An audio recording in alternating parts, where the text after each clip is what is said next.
Bonjour, j'ai envie de vous partager mon état d'esprit du moment. Chaque jour a son lot de prise de conscience et de ressenti. Et dans une même journée, même, je peux avoir des moments d'intense joie et de gratitude profonde. Et puis à d'autres moments, je peux me sentir vraiment en perte de repères et à me questionner voilà, sur le sens de ce qu'on vit, sur le sens de ce que je vis moi et sur mon identité en tant que femme, mère, en tant qu'entrepreneuse, en tant qu'humaine, tout simplement. Donc je suis personnellement dans une démarche super intéressante et transformatrice de questionnement de mes croyances et de ce que je crois aussi à mon propre égard. Et en même temps, dans cette démarche de dépouillement et de retour à moi, j'éprouve, comme je le disais, beaucoup de gratitude, une forme de légèreté comme ça. Comme si j'abandonnais certaines parts de moi qui étaient devenues obsolètes et tellement lourdes que je ne pouvais pas faire autrement que de laisser tout ça sur le contrebas du chemin. Euh, Quand j'ai partagé mon poste un peu plus vulnérable, ou en tout cas je disais que j'étais dans cette petite mort, euh, j'ai mis aussi dans le poste que j'étais réjouie de ça. Et pourtant, la teneur de mon message a été réveillée beaucoup les peurs des gens qui m'ont lu. Et j'ai reçu énormément de messages en mode ça va, j'ai vu que c'était difficile, je m'inquiète pour toi. J'ai reçu énormément de retours aussi sur LinkedIn.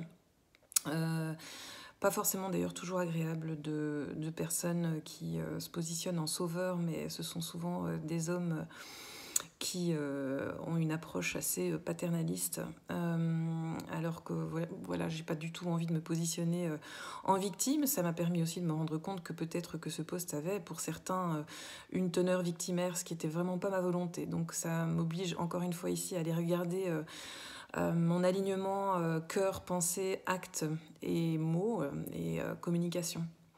Mais voilà, tout est toujours un chemin, tout est toujours en évolution et j'avais envie de vous partager ça pour vous dire que ce que je vis là, apparemment on est nombreux à le vivre d'une manière ou d'une autre, d'une manière plus ou moins lourde, plus ou moins légère. J'ai à l'instant envoyé un message à une amie, je lui disais que j'avais l'impression d'être comme ce bébé qui est engagé dans le bassin juste avant la naissance, qui sent qu'il va se passer un truc complètement génial, énorme à la fin du travail, mais que le travail est nécessaire et qu'on ne peut plus reculer. On ne peut pas rester dans le ventre de sa mère. On est amené vraiment à naître à nous-mêmes, à renaître à nous-mêmes. Et moi, je suis vraiment dans une grande joie, une grande gratitude de vivre ce que je vis là. Et ça peut être aussi difficile, ça peut être aussi compliqué.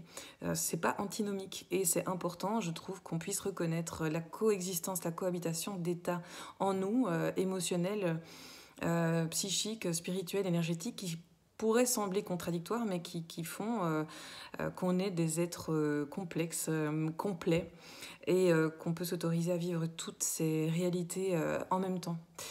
Voilà, je vous souhaite le meilleur en tout cas. J'espère que ce processus se passe voilà, de la manière la plus fluide possible pour tout le monde. Et puis si c'est pas fluide, eh bien, en tout cas avec une grande confiance et une paix intérieure de ce qui va advenir derrière.